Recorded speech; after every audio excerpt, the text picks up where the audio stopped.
It's been a few wild days in politics, and the week isn't even over yet. Prime Minister Justin Trudeau announced Monday that he'll be resigning after a new Liberal leader is chosen. Premier Scott Moe has long used Trudeau as a political foil, fighting over carbon pricing, among other things. So there are questions about what happens now to the Ottawa-Regina relations. Also last week, the leader of the Sask United Party, Jon Hromek, announced he too is stepping down, and he says he's interested in Scott Moe's job as leader of the Sask Party. So what might the future hold for Hromek and his former Sask United Party? Well, that's a lot of questions. And of course, we have some experts here to help us answer those. The 306 Public Affairs panel is back. It's the first gathering of the new year. Dale Richardson is principal at Earnscliffe Strategies and a former political staffer with the Saskatchewan Party. Hi, Dale. Hello. And Jake Saddleback is a professional speaker who formerly ran for a federal NDP nomination. He's also a regional organizer with the Society of Queer Momentum. Hi, Jack. Hello. Okay, Dale, I'll start with you. Scott Moe has talked a lot about Justin Trudeau during his time in office, but he only issued a statement on the Prime Minister's resignation announcement, reiterating his call for an immediate election. How do you think Moe is really feeling about Trudeau's departure? Rather. Yeah, It's a great question. I mean, yeah, the Premier's statement, it took a few days for him to send it out, and I think it was 3 sentences. And I think it says a lot, honestly. I don't think the Premier has particularly warm feelings towards the Prime Minister. So maybe it's one of those situations where if you're not going to say something nice, you just don't say anything at all. Yeah, I mean, I think time will tell as to whether, Trudeau leaving and a new leader, Prime Minister coming in, time will tell if that changes anything. If it's a Liberal Prime Minister, which it will be for at least, maybe just a couple of days in March. I think we need a Conservative government to really kind of change the relationship between, the feds and this province and Premier Scott Moe. But no, I think the Premier was probably quite thrilled in many ways that the Prime Minister was gone, as am I, frankly. Jack, you're smiling. Where do you think Saskatchewan's relations with Ottawa go from here with Trudeau soon to be gone? Well, I'm hoping for the best, and that's as much as I can say right now. It has been quite a tumultuous relationship to watch.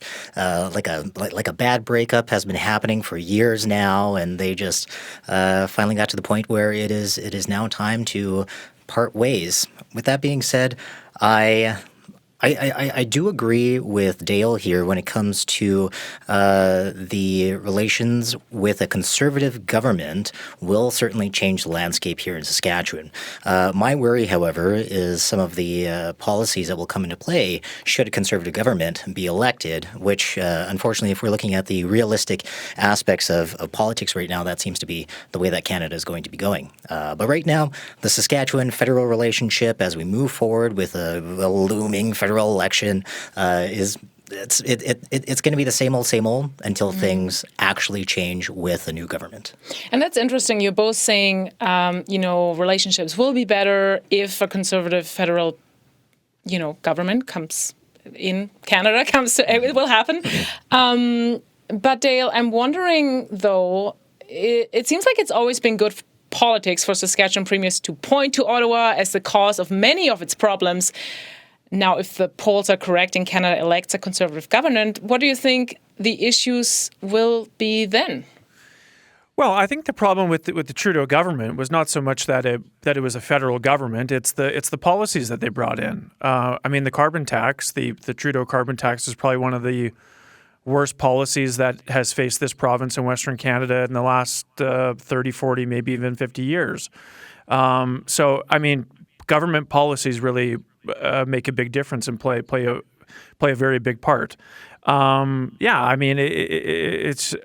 what it comes down to. With a Conservative government, I think maybe some people forget that or perhaps they think that when Stephen Harper was Prime Minister, that things were totally perfect between Saskatchewan and the federal government, and everything was hunky-dory. And the relationship was certainly better than the one currently between the Trudeau government and the Sask Party government, but things weren't always perfect. I mean, whomever is premier in this province and, the government, they are going to have to stand up for this province. And if it's Premier Scott Moe or somebody else down the road, if, let's say it's a Poilievre government, if they introduce something that does not work for this province, then I would hope that people would want that they would want their premier to stand up and say, no, that's not going to fly here.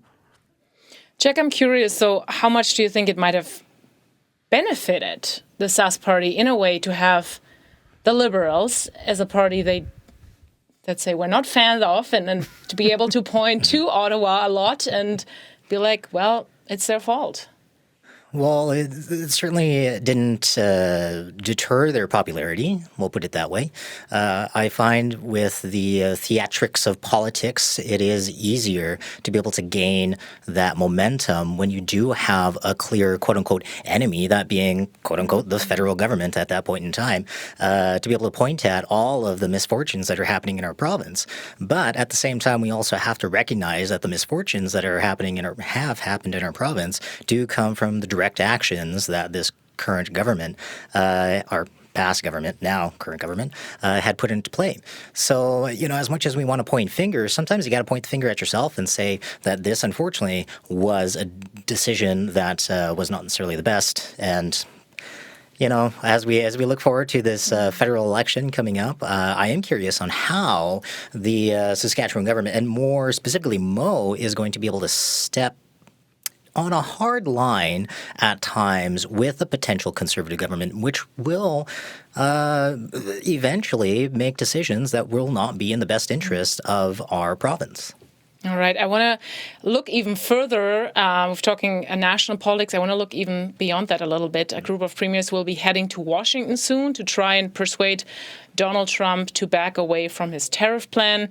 From what I understand, Premier Moe, we got a bit of an email there from his communications team saying an announcement, if Premier Moe will be traveling to Washington, D.C., will be made at a later date. Our immediate and ongoing priority is always standing up for Saskatchewan's interest. We'll continue to fight against tariffs that threaten our economy. So, Dale, knowing that, how do you think Saskatchewan politicians are handling this tariffs, Donald Trump threats situation so far? I think, it's quite early. I think too early to tell. And at this point, before Trump actually becomes the president, I think it's all speculation. But I think that they're preparing for the worst, hoping for the best. The types of tariffs that Trump is putting forward are going to be, significant to our province if they do go forward. I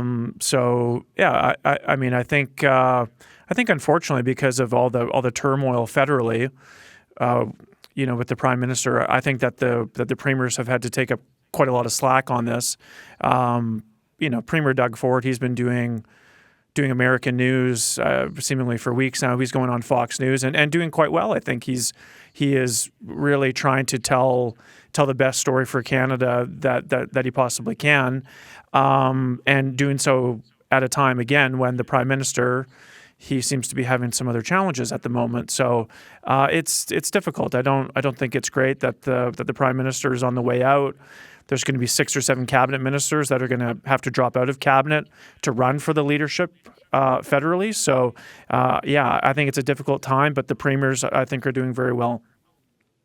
Yeah, and I'm curious, I wonder if that threat for certain products starts changing and including more Saskatchewan products, maybe the push from Moe will intensify, Jack? What are your thoughts on that?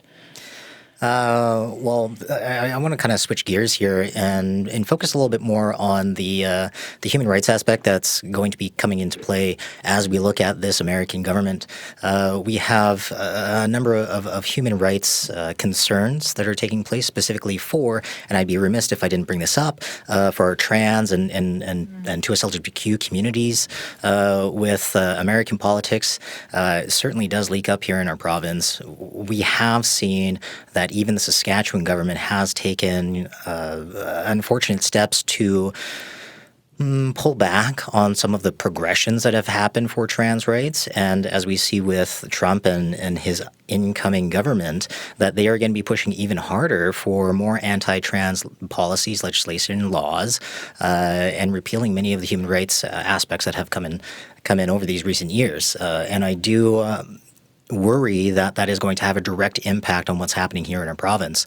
Now, coming back to the aspect of the economy, here in Saskatchewan, I am deeply concerned about like our agricultural industry, and more specifically, as we looked at these tariffs, as we look at these trade wars, we're also looking at now climate change. We're looking at so many other factors that are going to be putting all of us in Saskatchewan in some pretty tough times. With that being said, though, we have pulled through before when we've gone through challenging situations. The 2008 financial crisis that happened, I feel here in our province, we all tried our best to be able to push through. And now we're looking at a 2025 and beyond with Trump. Who knows if he may get a second term or what have you. But I'm confident that we will look at solutions, and despite the human rights violations that we will be seeing coming up from America, and despite the trade wars that are going to take place, that here in our province that we will be able to pull together, and that's what I want to see. I want to focus back into Saskatchewan. The Sask Party in power after the last election, and there's a name coming up who seems to be interested in becoming the leader. Jon Hromek was the leader of the Sask United Party. He called it quits last week, and his former party, I should say, failed to win a seat in the last election. Jag, what's your reaction to what you've heard from Jon Hromek since then? With that, I'm not too entirely concerned with the movement that's happening over in that area. I would be concerned, however, if he was to gain popularity and actually take the leadership aspects, because we are hearing that the viewpoints and policies that they hold are similar to that of the UCP or over in Alberta, which then brings it back into, and I'm going to sound like a broken record sometimes, folks, but like I need folks to recognize that anti-trans policies are growing every day here in Canada, and it brings a deep worry for individuals like myself and many others in our communities that will be directly affected by these unfortunate quote unquote violent policies that are being legislated by governmental officials. So with that, as much as I want to say he's no concern of mine, he certainly is on my radar. Dale, what's interesting too is I'm wondering about, is there even an expectation that Scott Moe would step down soon if Jon Hromek brings up his interest, to potentially run for the Sask Party leadership? Have you heard anything? I think when and if Premier Scott Moe decides that he is done being Premier, it's not going to be because of Jon Hromek. I can guarantee that.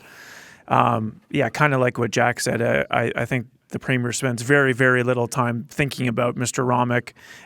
And I think the only person that thinks about Jon Hromek is Jon Hromek. This guy really likes himself, I think.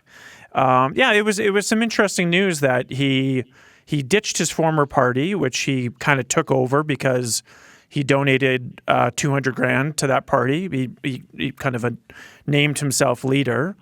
And then when he leads that party to not a second place finish, couldn't even beat the NDP in the seats.